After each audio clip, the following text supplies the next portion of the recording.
Buenas tardes mis queridos hermanos, hoy quiero transmitirles una reacción acerca de un video que estuve viendo en la red, pero es un video que no me sorprende mucho escucharlo decir por primera vez ni mucho menos porque lo he escuchado muchas veces y aún en medio de nuestras congregaciones, y es acerca del rapto secreto.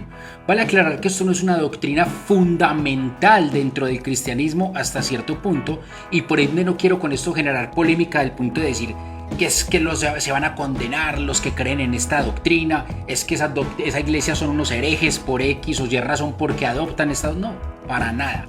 Yo creo que es una posición al punto de que voy a reaccionar y comprobar bíblicamente si esta doctrina hasta cierto punto es bíblica o no. Y quiero reaccionar porque precisamente esta doctrina, vale aclarar que nace precisamente en el siglo XIX con su fundador o su padre John Nelson Darby, y ya se trasladó después a las universidades, o mejor dicho a los seminarios grandes de Estados Unidos, tales como el Seminario Teológico de Dallas, donde el mismo C. E. Scofield sacó su propia Biblia y sus anotaciones, y nos influenció a toda América, porque recuerden que nosotros recibimos el evangelio prácticamente de los americanos. Entonces yo quiero que escuchemos por un momento este video y no ahondemos mucho en el tema porque sé que es muy profundo y quizás muchos van a decir: Carlos es un hereje, Carlos mire cómo está diciendo herejías. No, esto simplemente es una reacción para que ustedes se insten a escudriñar las escrituras y por favor salgamos del tradicionalismo en el cual estamos metidos desde hace muchos años. Entonces por lo menos veamos el video, reaccionamos con un par de versículos, a lo sumo 3, y miramos realmente si la palabra de Dios aprueba este tipo de doctrina que nos tiene tan permeados dentro de nuestras congregaciones. Escuchémoslo por un momento. Amén. Así que vuelvo a repetirlo, señores, no hay ni una sola señal que falte por cumplirse, sino que todas están cumplidas. Todas estas señales conforman la antesala. Las naciones haciendo alianzas inesperadas, donde Rusia está haciendo alianzas que no se esperaba. Estados Unidos está en declive, lea la noticia, está en declive. Ya yo les había hablado que la que va a tomar su lugar como potencia es China. Ustedes lo han leído, ¿verdad? Eso ya lo vimos. Entonces, en esa dirección, señores, todo está cumplido. Esa estructura de una sola moneda, de una moneda electrónica, del chip que ya lo hemos visto varias veces. A ver. Quiero hacer aquí una pausa y reaccionar a lo que acaba de mencionar. Dice al chip que ya hemos visto varias veces. No sé si se estará refiriendo a la publicidad o al marketing que le han hecho al chip por más de 2 décadas. Porque yo desde que soy cristiano hace más de 2 décadas vengo escuchando la publicidad. No sé si es un tipo de marketing que le hacen precisamente al chip. De hecho, ahora en el 2015 salió una película llamada Dejados Atrás que tiene que ver mucho con este tema del rapto y hablan de toda esta temática. Y yo creo que Hollywood es un maestro a la hora de meterle como tanto dramatismo a todo este asunto. Ahora, el problema aquí con el chip es que no es que Carlos Ochoa está diciendo que el chip no va a ser... Yo no estoy diciendo eso, ojo. Por el contrario, lo que quiero decir es que tampoco es que vaya a ser el chip. El hecho en que yo no lo apruebe no significa que tampoco esté diciendo que por alguna razón en un futuro pueda suceder que sea un chip. Marcado o comparado con la marca de la bestia. Comparado, mejor dicho, con la marca de la bestia. Y la pregunta es, ¿realmente esto es doctrinal? O sea, al punto de que ya no hablamos de la marca de la bestia, sino que ya hablamos del chip. Ya estamos tan chipeados que ya estamos esperando el chip. Y nos hemos desentendido de las escrituras sin realmente saber qué es la marca de la bestia. Yo quiero que leamos por un momento rápidamente lo que dice Apocalipsis 13, versículos 16 y 17. Dice: y hace que a todos, o sea, la bestia hacía que a todos, pequeños y grandes, a ricos y pobres, a libres y a esclavos, les pongan una marca en su mano derecha o en su frente, y que ninguno pueda comprar o vender, sino el que tiene la marca, el nombre de la bestia y el número de su nombre. Escuche, la marca, el número y el nombre. Ambos son lo mismo. Aquí está la sabiduría. El que tiene entendimiento deduzca el número de la bestia, porque es un número de hombre. Su número es 666. Aquí el escritor bíblico nos está instando a habilitar la sabiduría para poder entender cuál es esa marca. No nos está diciendo un chip. Nos está instando a tener sabiduría para poder entender esa marca. ¿Y por qué nos insta la sabiduría? En otras palabras, el conocimiento.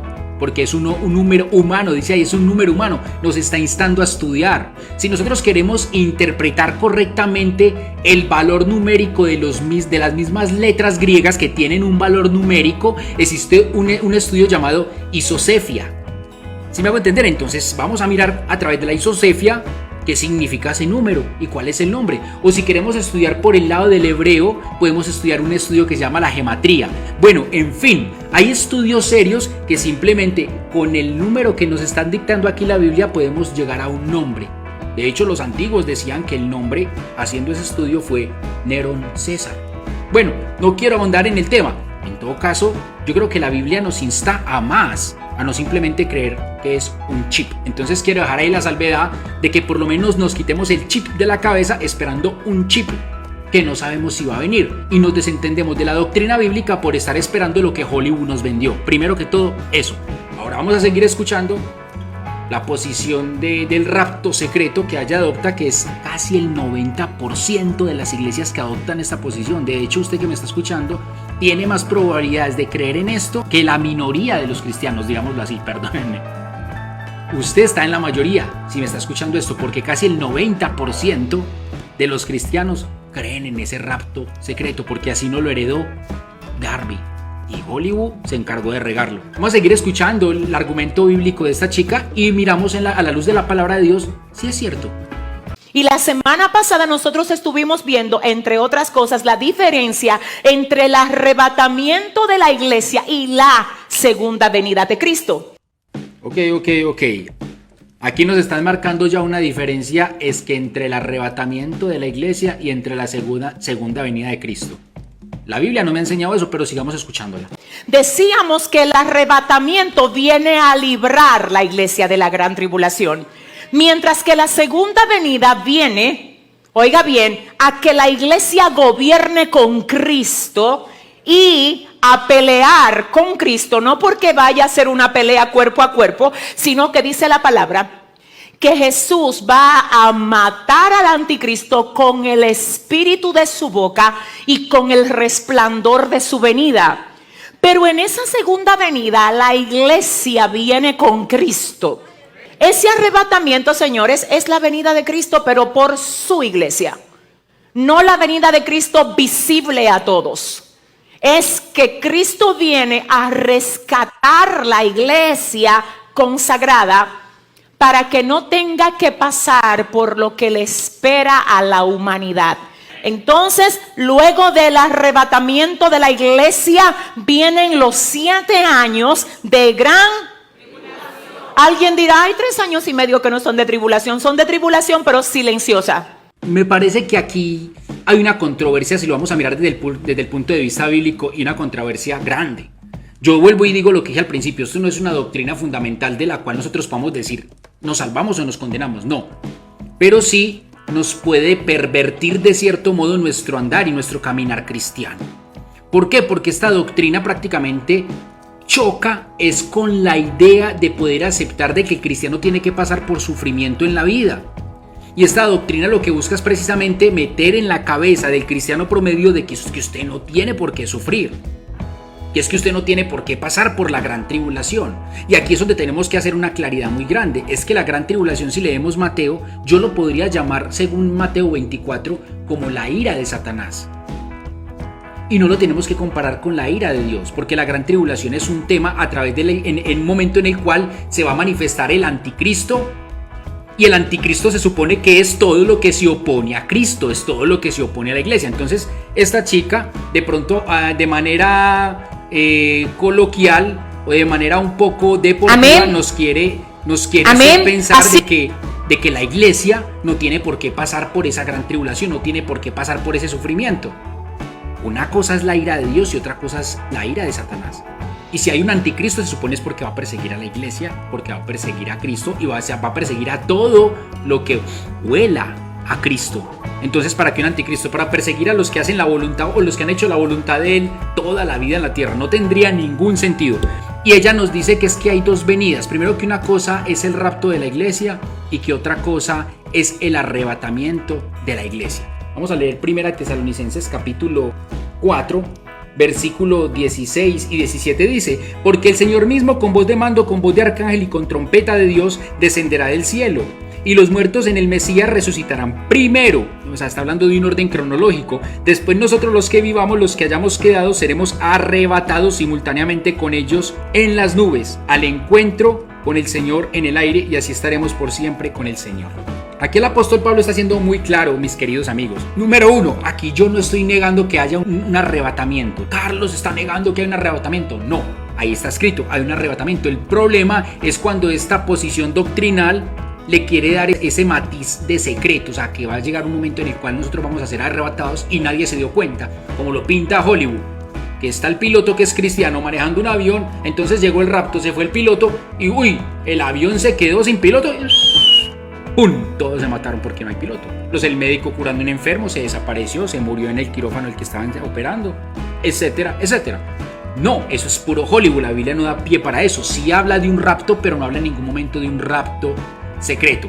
Uno de los argumentos para decir que esto va a ser un rapto secreto es que ellos dicen, bueno, es que la iglesia tiene que ser excluida. Lo primero que ellos dicen es que no puede pasar por el sufrimiento, no puede pasar por el dolor, no les cabe en la cabeza. Y se basan mucho en lo que dice precisamente Apocalipsis capítulo 3, versículo 10, donde dice: puesto que guardaste la palabra de mi paciencia, yo también te guardaré de la hora de la prueba, la que está a punto de venir sobre el mundo entero para probar a los que moran en la tierra. Entonces están diciendo, mire que ahí en Apocalipsis 3 dice que yo te guardaré de la hora de la prueba. Ahora, la interpretación correcta de ese versículo es muy amplia. Es que hay simplemente que leer por lo menos lo básico, y después de leer lo básico, por lo menos tomarse un diccionario de griego y español o un Strong y mirar cuáles son el significado de las palabras. Primero que todo dice: puesto que guardaste la palabra de mi paciencia. Escuchen, ¿qué significa la palabra de la paciencia? La paciencia en el original quiere decir la palabra del aguante. O sea, en otras palabras le está diciendo al cristiano: tú guardaste en medio de la dificultad y sigues guardando en medio de la dificultad mi palabra. O sea, es aguante. Y no estamos hablando del aguante simplemente de que, ay, es que hoy no fui a rumbear, que aguante el que tuve por seguir a Cristo. No, recordemos muy bien que el aguante cristiano abunda al punto de llegar a dar la vida por Cristo. Cristo no dijo: si alguno quiere venir en pos de mí, tome su colchón y sígame. Él dijo: si alguno quiere venir en pos de mí, tome su ¿qué? Su cruz y sígame.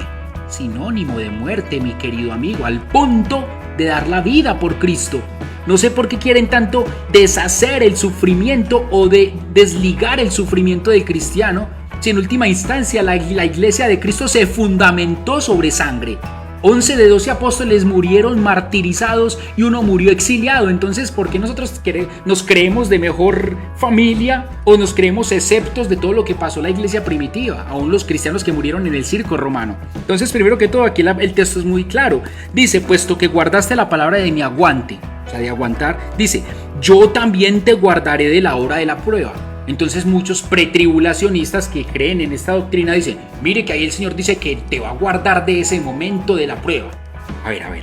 Primero que todo, cuando la palabra de Dios dice yo te guardaré, ahí no está diciendo excluiré, está diciendo guardaré. O sea, Dios no está diciendo yo te sacaré de la hora de la prueba, no está diciendo eso, dice yo te guardaré de la hora de la prueba. De hecho, la palabra griega para guardar es la palabra griega teros. Y la palabra griega teros quiere decir resguardar, proteger, aún en medio de la dificultad. Es como amurallar. Muy diferente que Dios nos custodie, nos protege en medio de la dificultad, a que Dios nos saque de la dificultad. Jesucristo en Juan capítulo 15 lo dice muy claro en la oración al Padre por sus discípulos. Dice: Padre, yo no te pido que los quites del mundo. Como quien dice, yo no te pido que los arrebates del mundo. No, sino que los guardes del mal. Padre, yo no te pido que los quites de la dificultad, de la persecución, de la calamidad, no, sino que los guardes del mal, de lo que esa dificultad puede hacer en sus corazones. Es muy diferente. Entonces aquí el texto teros no dice excluir, sacar, dice guardar, proteger, aún en medio de la dificultad. Y dice: te guardaré ¿de qué? De la hora de la prueba.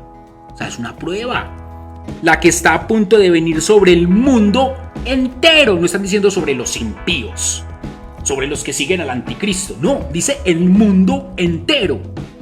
nosotros estamos en el mundo aunque no seamos del mundo, y aún en medio de esa prueba vamos a estar en el mundo y Dios nos guardará en medio de la prueba, pero no estaremos excluidos de ella.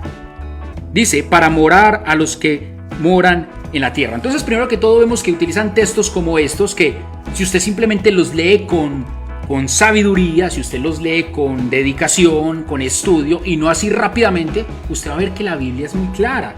La Biblia es muy clara. Ahora, ella dice y utiliza un concepto me parece muy carrereado cuando dices que ellos tienen que estar fuera de la gran tribulación. Ellos no pueden sufrir, entonces Dios nos sacará de esos 7 años de tribulación. Ahora, yo quiero leer lo que dice Apocalipsis capítulo 7, versículo 13 en adelante. Entonces uno de los ancianos tomó la palabra y me preguntó, ¿quiénes son y de dónde vienen estos vestidos con ropas blancas? Y yo le he dicho, Señor mío, tú lo sabes. Él me dijo, estos son los que salen fuera de la gran tribulación y lavaron sus ropas y las blanquearon en la sangre del Cordero. Por eso están delante del trono de Dios y les sirven de día y de noche en su santuario, y el que está sentado en el trono extenderá su tabernáculo sobre ellos. Vemos que aquí hay unos personajes que, si ustedes leen el contexto, es una multitud. Y si siguen leyendo el contexto se darán cuenta que somos nosotros como iglesia vestidos de ropas blancas enfrente del trono. Entonces llega y le preguntan quiénes son esos, y el otro le responde, el anciano dice, estos son los que salieron de la gran tribulación y blanquearon sus ropas con la sangre del Cordero. Entonces la Biblia en sí misma habla mucha claridad de todo esto, da mucha claridad con todo este tema. Y yo creo que la chica, en cierto modo, simplemente está adoptando una posición de la iglesia tradicional evangélica que nos heredó el evangelio norteamericano a través del dispensacionalismo de John Nelson Darby. Hay que estudiar eso, mis queridos hermanos, porque el problema con esta doctrina, como yo les colocaba en mi post, el problema con esta doctrina es que nos obliga no a creer solamente en la segunda venida de Cristo, sino hasta en una tercera venida de Cristo. ¿Por qué? Porque ellos dicen, entonces Cristo bajará hasta las nubes, nosotros nos vamos con él, todos los cristianos, y ellos toman eso como no la segunda venida de Cristo. Ellos dicen, no, es que esa no es la segunda venida de Cristo, simplemente es el rapto. Pero después, si vendrá la segunda venida de Cristo, nosotros vendremos con él a la tierra a gobernar la tierra. La Biblia no me da pie para pensar en una tercera venida de Cristo. La Biblia es muy clara cuando dice la parusia, y es la manifestación gloriosa de nuestro Señor Jesucristo, y es la segunda venida. La primera fue como cordero, la segunda será como león. Así que por favor, no creamos y no pensemos en todo simplemente lo que nos van diciendo.